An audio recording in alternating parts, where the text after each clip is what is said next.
Hi. A lot of people are really saying that they like my voice and that it's really unique and I guess they find it relaxing. So I was thinking I would read a little bit more, kind of going off of Poe, and I wanted to read the introduction and first chapter of one of my favorite books. This is Gonna Hurt by Nikki Sixx. And it's a really good book. I recommend it for anyone that's having a hard time in their life and they just need something that will really pep them up. So here we go. This is Gonna Hurt. Music, photography, and life through the distorted lens of Nikki Sixx.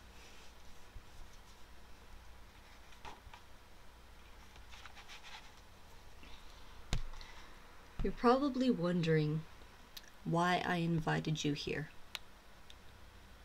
So here we sit again, pen to paper, heart in hand, me whispering softly in your ear as I prepare to take you on another journey. Last time we were together in the Heroine Diaries. Now we've moved on. I, cozy in my truths, and you, sometimes agitated in your opinions of me. But we're still going to sit here together, nose to nose, pondering each other. This is gonna hurt. My dream has always been the same since I was a kid, to somehow show people life through different colored lenses. Now more than ever, I feel it's important to see that way. We need to be aware that the warped perspectives of television, internet, and magazines are sometimes poisonous. I cannot walk down the street without feeling I am being subjected to some constant sales pitch on what we should look like, smell like, dress like, or even worse, what we should be like. I hope to take your breath away from time to time as you read about my experiences, my life, my rants, and celebrations. I'm going to lay it all out here for the world to see, not worried about ridicule. In my short life, I have been wrong in my attitudes from time to time, have made bad decisions that have affected other lives, and still to this day, I work hard at spiritual growth. The fact that when death knocked at my door, I was lucky enough to tell him to come back later is reason enough to tell my story.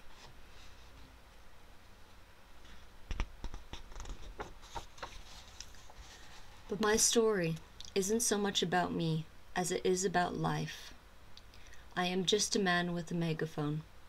Maybe I'll even be telling your story. I am sure you will let me know if it moves and motivates you. After the Heroine Diaries, I got hundreds of thousands of emails and letters telling me how readers' lives had been changed for the better. I shared my story, and maybe someone else's life was spared too. I'm speaking of the families as well. If the photographs of human beauty and the words in this book show you the beauty of the downtrodden side of our souls, then I am happy. I have done my job.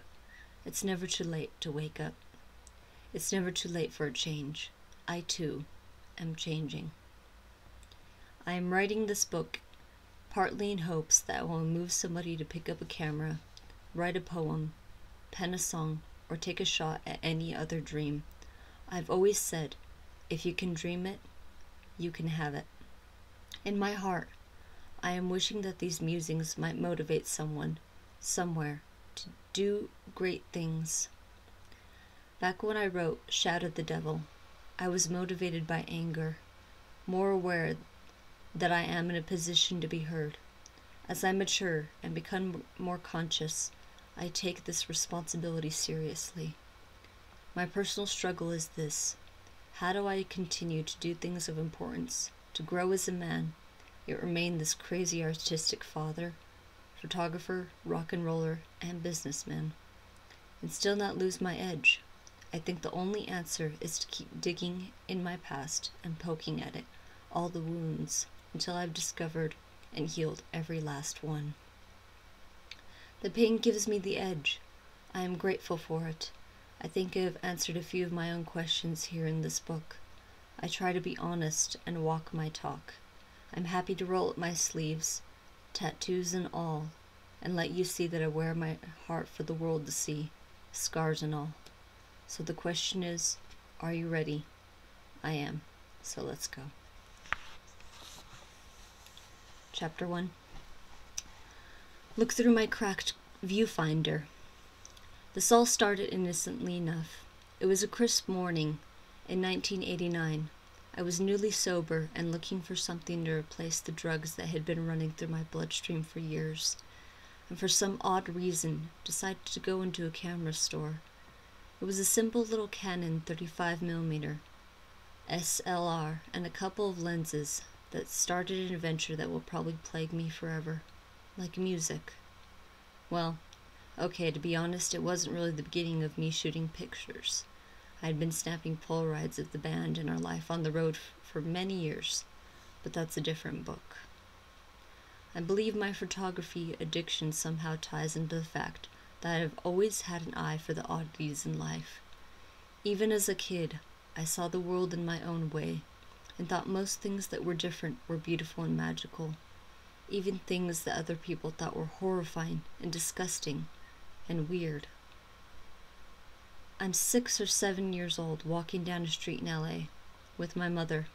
We pass by an amputee. I gaze at her, transfixed. Don't stare. My mother says, why not? I say, she's beautiful. A couple months ago, I'm sitting on a plane next to Tommy Lee. I'm on my laptop going through some of the photographs I've created. He asks to see. He clicks through a bunch, then stops and stares at one, showing an obese woman standing on a pedestal, mouth wide open in a scream, spewing some kind of clear liquid. You know, Sixx, he finally says, you aren't one of the most seriously fucked up people I've ever met. And he laughs. I laugh too, but I'm thinking, man, 30 years together and he still doesn't get me. When I see the mainstream marketing image of beauty and love, I see a lie. Some people look at a rose and see romance and love. I see thorns and droplets of blood and heartbreak. I see the struggle to survive and connect and find a happy ending. I remember as a kid looking through old photography books about sideshows and circus performers, and wondered why people thought them so odd. Did people think they don't have feelings because they're missing limbs? They can't love because their bodies are misshapen. They can't be beautiful because they don't conform to our stereotype of beauty. Maybe we're the ones who are ugly. Whilst walking in downtown Los Angeles one day, a homeless man asked me for a helping hand. I think the fact that he had no hands played to the side of me that finds such irony poetic. I told him I had a few dollars to spare, if he had a few moments for me in exchange. We sat together. Not much different in our stories, but worlds apart in our realities. At one point he asked me why I was sitting there talking to him. After all, most people just look away at the sight of someone in his shoes.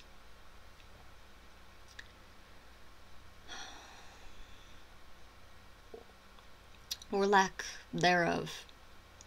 I told him, as I tell you now, I didn't know why. I do what my heart tells me to do, and often I don't understand, but I do know this. That day was one of the last times I was without my camera.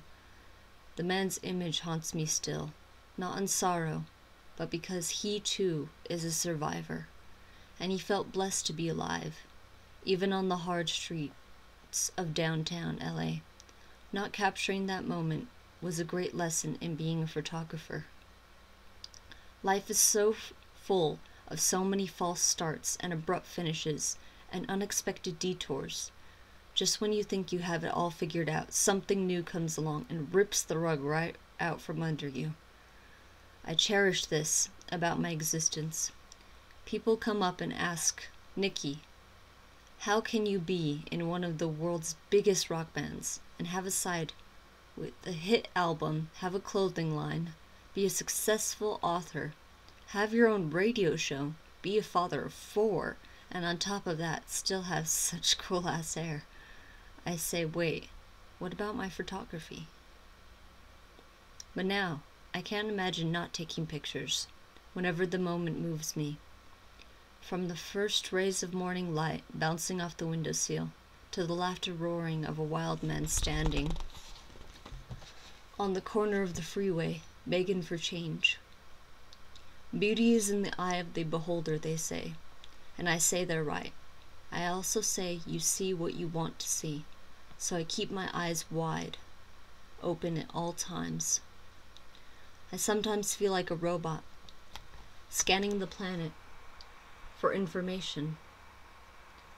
The conversation I have with a fan in an airport downloaded into my brain. The kid who runs in front of my car chasing a ball, making me stop on a dime, downloaded. The woman at the gas station, driving a Rolls Royce and yelling at the attendant that he didn't properly clean her windshield, downloaded. As an artist, I take it all in, knowing it will somehow be regurgitated later, maybe as a lyric, or a chapter in a book, or a photograph.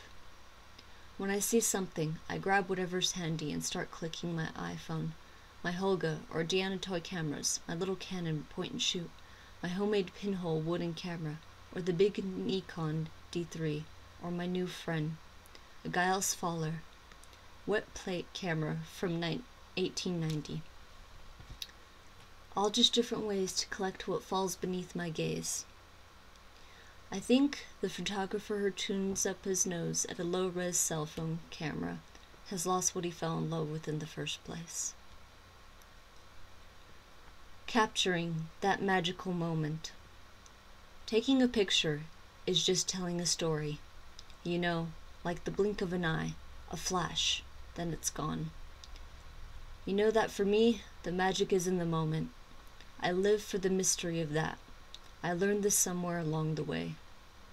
I hear it in AA meetings often, one day at a time. I even hear 1 minute at a time. I forget this sometimes, and when I do, I start to feel out of sync with life. I think photography realigns me with the moment. I don't have a favorite style of photography. I love the same greats that every fan does, like Joel Peter Witkin and Diane Aubers. But there are so many others.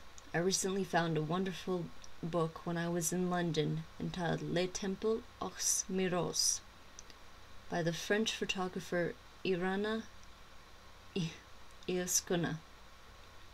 She turned the world on its head in the 1970s when she took photos featuring her underage daughter in tantalizing positions.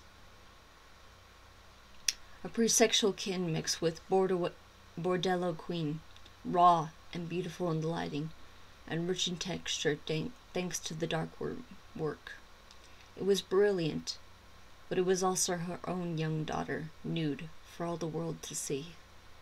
It makes me think, as an artist and a parent. One side of my brain is inspired, one side repulsed. Old cameras capturing odd people with ancient souls, sitting on antique furniture, sometimes shot in abandoned places, or sets made to look suitably destroyed and decayed. Everything and everybody here on this polluted blue marble is destined to leave a mark, and this is one of mine. I will leave it to the history books to decide whether it's good or bad. If it's up to the critics, well, put it like this. Word on the street is there ain't no Grammy in my future. I've ruffled way too many feathers in the old boys network for that to happen. I hope to follow suit in photography. Photo sessions for me are like injections of life. I pace back and forth impatiently, like a man with a machine gun, and trust me when I say I have an itchy trigger finger. Once I get the picture, I get the talent out, as the expression goes, meaning I send the models away. This is the moment when the magic comes to life.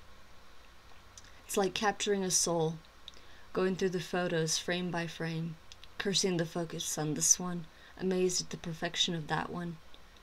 Then it's all about the processing of the images, the dodging and burning, and if there's any juice left in your engine, or time on the clock, maybe a print or two to hold in your hands. I almost always take an image home with me at the end of a shoot, like a cannibal takes a head, a trophy, I guess. My favorite sessions are with the old, decrepit, deranged, and uniquely beautiful. The once living or now on the verge of dying. Maybe we're just stopping time until we graduate to the next level. Some call it heaven. No matter how they look, I say they are pretty things.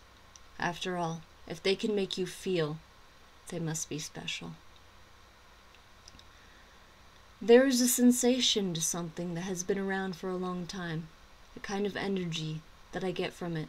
The older we are, the better we become. Just look at Keith Richards. I search high and low to find people who move me emotionally. To photograph, some come to me through friends of friends, casting hardest to get into places most people run from. Shooting galleries are almost impossible to penetrate, and mental institutions have so much red tape you'd think they were sacred. Whorehouses aren't easy to get into when you're lugging a camera, but I have gotten into a few. For me, it's love of personal contact that pushes my creativity. That's why I love shooting on the street. Whether it was in Cambodia, Thailand, Australia, or someplace else, finding people who have fallen on the hardest of times, those who seem forgotten, has provided me with my happiest times as a photographer. They need to have their beauty acknowledged by capturing the image. I always take my cameras with me on tour. Photography takes me away from the normal routine and boredom of airport, limo, hotel, venue. Sometimes it takes me far, far away. Well, that wasn't the full chapter, but I can read the rest later. That chapter was longer than I thought it would be, but I hope you enjoyed it, and try to look for this book, Nikki Sixx's This Is Gonna Hurt. It's an amazing book. It's beautiful. It brought me to tears many times, so I fully recommend it, and I'll see you next time. Bye.